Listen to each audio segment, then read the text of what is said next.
बार स्वागत है आप सभी का हमारे खास कार्यक्रम शुभ बसंत पंचमी में। मैं हूं आपके साथ ज्योति सिंह।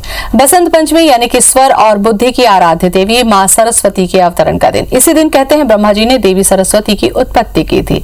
कहा यह भी जाता है कि इस दिन जो भी मां से सच्चे मन से आराधना करता है उस पर मां अपनी कृपा जरूर करती है। जीवन से अज्ञान का अंधेरा दूर होता है और ज्ञान रूपी प्रकाश का उजाला मिलता है। इसलिए आज हम आपको बताएंगे वो उपाय जिन्हें अगर आप बसंत पंचमी के दिन करते हैं तो आपके जीवन का अंधकार दूर होता है और हमेशा हमेशा के लिए आप बुद्धिमान बनते हैं। तो चलिए शुरू करते हैं हमारा एक खास कार्यक्रम।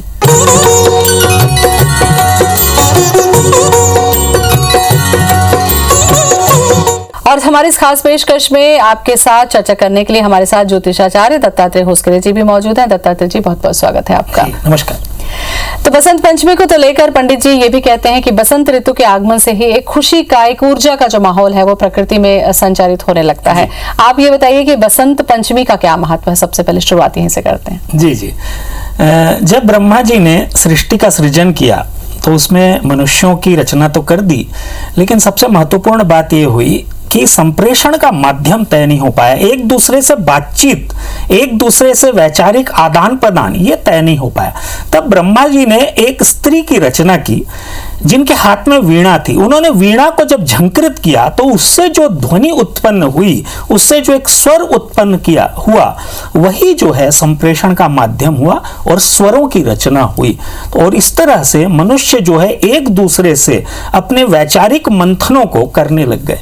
तो निश्चित रूप से जो बसंत पंचमी का दिन है, मां सरस्वती के प्रागट्य का दिन है, उनके अवतरण का दिन है। मां सरस्वती ने इसी दिन जो है मनुष्य को बुद्धि दी थी, संप्रेषण का माध्यम दिया था, अज्ञान के अंधकार को दूर किया था। इसलिए वसंत पंचमी का बहुत ज्यादा महत्व है।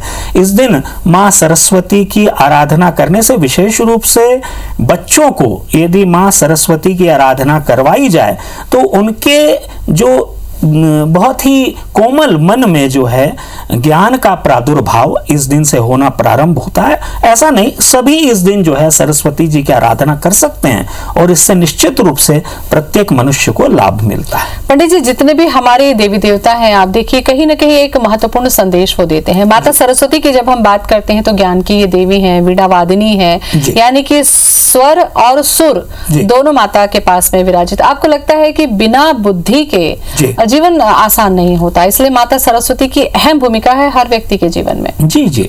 शास्त्रों में ब्रह्म वैवर्त पुराण में लिखा हुआ है, शुक्लाम ब्रह्म विचार सार परमाम आध्याम जगत व्यापिनीम वीणा पुस्तक धारिणीम अभयदाम जाड्यंधकारापहम।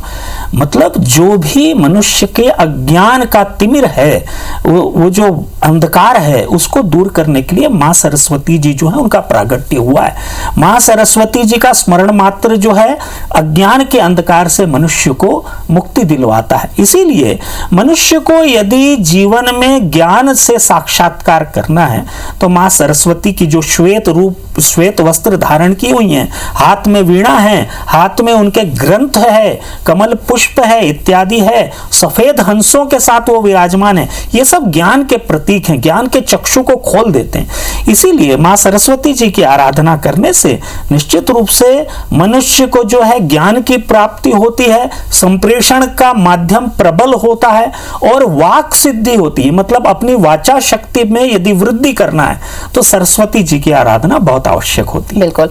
बसंत पंचमी के दिन पूजा किस तरीके से की जाए पंडित जी, ये भी आप बताते चलिए, क्योंकि स्कूलों में जब हम छोटे थे तो देखा जाता था कि सभी पीले रंग के पोशाक पहनते थे, माता सरस्वती की पूजा होती थी और उस दिन ये कहा जाता है कि लेखनी को विराम देना चाहिए, उस दिन लिखना नहीं चाहिए, उसकी आराधना करनी चाहिए। तो थोड़ा विस्तार से बताइए आप। जी।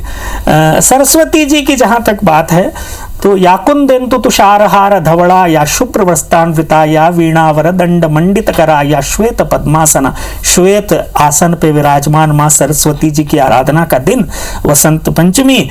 और इस दिन मां सरस्वती जी की यदि आराधना करना है तो सबसे पहले एक सुगंधित वातावरण तैयार करना होगा जिससे मां सरस्वती जी का आह्वान हो सके।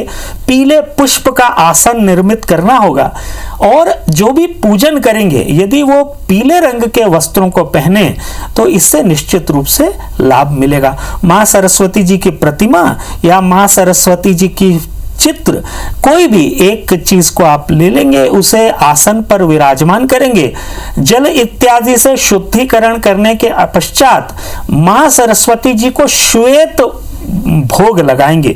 जो भी सफेद वस्तुओं का भोग इस दिन लगाया जाएगा, इससे निश्चित रूप से लाभ होगा। सफेद, पीले इस तरह के व्यंजनों का भोग लगाने से लाभ होगा। और सरस्वती स्तोत्र का पठन करना यह विशेष रूप से लाभदायक होता है। इस दिन यदि सरस्वती स्तोत्र का पठन किया जाएगा तो ब्रह्मवैवर्त पुराण में वर्णित है कि अज्ञान के तिमिर में जो झुलसा हुआ व्यक्ति है, जिसको ज्ञान का पहला अक्षर भी नहीं आता, वो इस दिन यदि मां सरस्वती के सरस्वती स्तोत्र का उच्चारण कर ले तो निश्चित रूप से सरस्वती जी की कृपा प्राप्त उसको होगी और ज्ञान का जो है एक प्रकाश उसके जीवन में उत्पन्न होगा। इस दिन मां सरस्वती जी की आरती अवश्य करें। और सामूहिक रूप से यदि सरस्वती जी का पूजन विद्यालयों में, महाविद्यालयों में और ऐसे जगहों पे जहां लोग किसी भी तरह से ज्ञान की चर्चा करते हैं, वहां पे यदि आराधना हो तो निश्चित रूप से प्रत्येक व्यक्ति को इसका लाभ मिलता है। बिल्कुल। तो बसंत पंचमी में आप सब भी तैयारी कर ही रहे हैं कि माता सरस्वती की पूजा की जाए। पंडित जी, पूजा विधि आपने बताई, हर देवी देवता का हमने देखा है कि एक मंत्र होता है प्रसन्न करने के लिए, तो क्या वो मंत्र है जो हमारे जो छात्र हैं वो, या जो शिक्षा से जुड़े हुए हैं वो, या ज्ञान चाहते हैं वो उसका जाप कर सकें? जी जी, सरस्वती जी का विशेष जो मंत्र है वो ऐनक का ए लिख के उसके ऊपर बिंदु लगाना, इसका उच्चारण होता है एम सरस्वती दिव्यै नमः विद्याम देहि में। ये मंत्र का यदि उच्चारण करेंगे आप तो निश्चित रूप से विद्या की प्राप्ति होगी। एक और मंत्र मैं आपको बता रहा हूं, सरस्वती महामाये दिव्य तेज स्वरूपिणी हंस वाहिनी समायुक्ता विद्या दानम करो तुम्हें। इस मंत्र का भी यदि आप उच्चारण करेंगे तो ज्ञान की प्राप्ति होगी। देखिए, मंत्र वसंत पंचमी से प्रारंभ करके वर्ष भर करना चाहिए, लगातार इन मंत्रों का उच्चारण होना चाहिए। शास्त्रों में और वैज्ञानिक रूप से भी ऐसा कहा गया है कि जब भी मां सरस्वती के विशेष मंत्रों का उच्चारण होता है तो ज्ञान का दीप जो है प्रस्फुटित होता है दिमाग में, हृदय में। तो इससे निश्चित रूप से मनुष्य को नए नए ज्ञानों की प्राप्ति होती है। और एक बात मैं आपको बताऊं कि गणेश जी के साथ सरस्वती जी का समायोजन होता है, तो जब भी सरस्वती जी की आराधना करें तो पहले गणेश जी का पूजन अवश्य कर लें। तो गणपति जी की आराधना करने के पश्चात सरस्वती जी का पूजन करने से, सरस्वती जी के मंत्रों का उच्चारण करने से ज्ञान का सृजन होता है। बिल्कुल। और ज्ञान जीवन के लिए बहुत जरूरी है, क्योंकि अज्ञानी अपने आप में बहुत बड़ी एक तकलीफ है, जो जिससे ज्ञान नहीं होता वो इसकी तकलीफ समझ सकता है। जो छोटे बच्चे अभी इस साल से सत्र शुरू होगा पंडित जी, और नए बच्चे जब पढ़ने जाते हैं स्कूल, तो हमने देखा है कि जो पाठी पूजा कहते हैं, यानी कि अक्षरारंभ करना चाहते हैं वो, और बसंत पंचमी के दिन वो भी एक महत्ता होती है कि पूजा शुरू कराई जाती है, पंडित जी बकायदा पूजा करके करते हैं। तो क्या इसका भी कुछ खास महत्व है और क्या करना चाहिए ऐसा करना? विशेष रूप से वसंत पंचमी को अक्षर अभ्यास कराने का प्रावधान होता है। और अभी देखिए, एक ऐसा बहुत अच्छा शुभ अवसर निर्मित हो रहा है कि शुभ योग है इस दिन, योग का नाम ही शुभ है, तो शुभ योग है इस दिन। और अभी हम देख रहे हैं कि स्कूल जस्ट ओपन ही होने वाले हैं, स्कूल प्रारंभ होने वाले हैं, बहुत अच्छे अवसर पे वसंत पंचमी पड़ रही है। मेरा निवेदन रहेगा कि विशेष रूप से बच्चों को अक्षर अभ्यास करा के यदि पाठशाला भेजें तो इसका बहुत अच्छा प्रावधान होगा। इसके लिए करना यह चाहिए कि माता पिता बच्चे को, यदि छोटा शिशु है तो उसको अपने गोद में लेकर बैठें, यदि बच्चा थोड़ा सा बड़ा है तो उसको एक पाटे पे बिठाकर माता पिता जो है बच्चे के हाथ से गणेश जी को पुष्प समर्पित करवाएं। उसके पश्चात बच्चे की जिह्वा को खुलवाएं, मुंह खुलवाकर जिह्वा बाहर निकलवाएं, बच्चे को बोलें अपनी जीभ बाहर निकालें। तो बच्चा जब जीभ बाहर निकालेगा तो एक चांदी की काड़ी या अनार की कलम, इससे जो है बच्चे की जिह्वा पे शहद से ऐनक का ए और उसके ऊपर बिंदु यानी एम लिखें।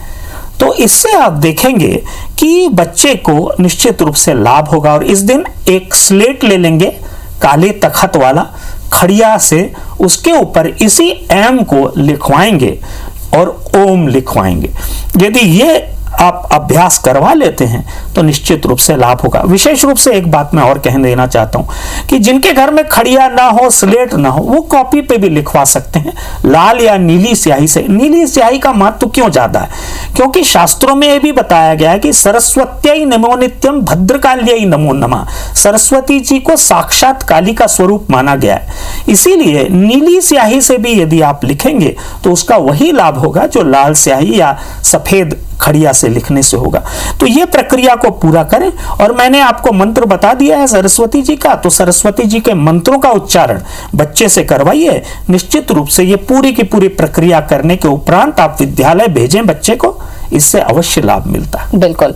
तो जिस तरीके से कहा जाता है कि माता लक्ष्मी का वरदान हर किसी को नहीं मिलता, ठीक वैसे माता सरस्वती की कृपा भी हर किसी पर नहीं होती। कोई लाख चाहे अगर संयोग नहीं है तो शिक्षा उन्हें हासिल नहीं हो पाती। क्या ऐसी बाधा होती है? इससे भी जुड़े उपाय हम पंडित जी से करेंगे। बसंत पंचमी का नाम लेते ही माता सरस्वती की आराधना हमें याद आती है और इस दिन हम माता सरस्वती की पूजा करते हैं। पंडित जी, हमने देखा है कि जब एक स्कूल में एक कक्षा में 40-45 बच्चे पढ़ते हैं जब, तो उसमें से कोई बहुत ही प्रखर बुद्धि वाला होता है, यानी कि 100 में 100 लाता है, लेकिन कुछ बच्चे वहां ऐसे भी होते हैं जिनको कितनी भी बार पढ़ाया जाए वो पासिंग मार्क्स तक लाना उनके लिए मुश्किल होता है। तो ऐसे में क्या माता सरस्वती की कृपा नहीं होती या कोई बाधा है?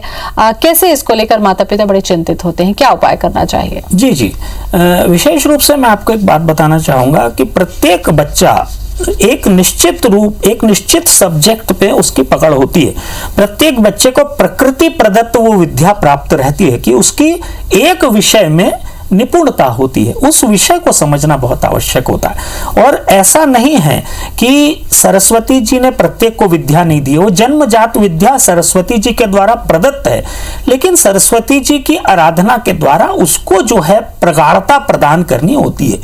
विशेष रूप से मैं आपको एक बात बताना चाहूंगा कि यदि सरस्वती जी की आराधना वसंत पंचमी से प्रारंभ की जाए राशि के अनुसार, तो जैसा कि चर्चा की गई कि एक क्लास में विभिन्न बच्चे होते हैं, विभिन्न राशियों के हो सकते हैं, विभिन्न राशियों के बच्चों को अलग अलग मंत्रों का यदि उच्चारण करवाया जाए और वर्ष तक करवाया जाए, लगातार लंबे समय तक करवाया जाए, इससे निश्चित रूप से लाभ मिलेगा। पहले मैं प्रारंभ करता हूं मेष राशि से। तो मेष राशि के बच्चों को यदि आपको उत्कृष्ट बनाना है, विद्यावान बनाना है, तो सूर्य मंत्र का उच्चारण मेष राशि के जातकों को करवाइए। ह्रीम सप्ताश्वः सप्तरज्जुश्च अरुणों में प्रसीदतु, इस मंत्र का उच्चारण जो है प्रतिदिन करवाएं और लाल रुमाल उस बच्चे को दे के रखें। इससे आप देखेंगे कि बच्चा जो है निरंतर प्रगति करता चला जाएगा, ज्ञानवान होगा। वृषभ राशि के जातक यदि बच्चा है आपका वृषभ राशि का जातक है, तो उसको गणेश जी के मंत्र का उच्चारण करवाएं। विद्या वारिधि ह्राम ह्रीम ह्रूम ह्रैम ह्रौम ह्रम हेरम्बाय नमः, इस मंत्र का जाप कराएं और जब भी उसको पढ़ाई करवाएं तो एक आईना उसके पीठ की तरफ रख दें। यदि ये करेंगे तो वृषभ राशि का बच्चा यदि है आपका बेटा या बेटी, तो निश्चित रूप से उनको लाभ मिलेगा। मिथुन राशि का यदि बच्चा है आपका, तो उसको चंद्र का मंत्र करवाएं। चंद्र देव का मंत्र है दधिशंक तुषाराभम चंद्रमसे नमः, इस मंत्र का उच्चारण कराएं और प्रतिदिन प्रातःकाल सायंकाल इस मंत्र का जाप करवाएं कम से कम 15 मिनट, और 5 श्वेत कोड़ियां उसके टेबल पर रखें, अध्ययन के टेबल के ऊपर, इससे निश्चित रूप से लाभ मिलेगा। कर्क राशि के जातक के लिए यदि बच्चा कर्क राशि का है या बिटिया कर्क राशि की है, तो हनुमत मंत्र का जाप करवाएं। हम हनुमतये नमः रुद्रात्मकाय हुम फट, इस मंत्र का उच्चारण यदि आप करवाते हैं और तांबे का तार उसके पास यदि उसके अध्ययन के कक्ष में या टेबल के ऊपर रखते हैं तो लाभ मिलेगा। सिंह राशि के जातकों के लिए यदि बच्चा सिंह राशि का है, तो उसके लिए कृष्ण भगवान का मंत्र सच्चिदानंद स्वरूपाय श्री कृष्णाय नमः, इस मंत्र का जाप करवाएं और एक विधारा की जड़ उसको धारण करवा दें, इससे जो है लाभ मिलेगा। कन्या राशि का यदि बच्चा या बच्ची है, तो उसके लिए मंत्र होगा लक्ष्मी जी का मंत्र है ह्रीम श्रीम ह्रीम महालक्ष्मी नमः, इसका जाप शुक्रवार से या वसंत पंचमी से ही प्रारंभ करवाते हैं और लोहे का कड़ा उसके सीधे हाथ में धारण करवाएं। तुला राशि का यदि बच्चा या बच्ची हैं, तो सरस्वती मंत्र सरस्वत्यै नमो नित्यम भद्रकाल्यै नमो नमः इस मंत्र का जाप प्रतिदिन करवाएं और अध्ययन के स्थान पर नीली स्याही की शीशी रख दें। यदि ये करेंगे तो बच्चा ज्ञानवान हो जाएगा। और वृश्चिक राशि की बात करते हैं। यदि बच्चा या बच्ची वृश्चिक राशि के हैं तो भगवान विष्णु का मंत्र है वंदे विष्णुम भवभयहरम सर्वलोकैकनाथम।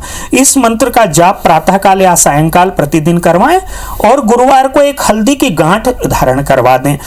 अब मैं बात करता हूं धनु राशि की। यदि धनु राशि का जातक है, बच्चा या बच्ची हैं, तो शनि मंत्र ओम प्राम प्रीम प्रोम सह शनिश्चराय नमः का जाप प्रारंभ करवाएं।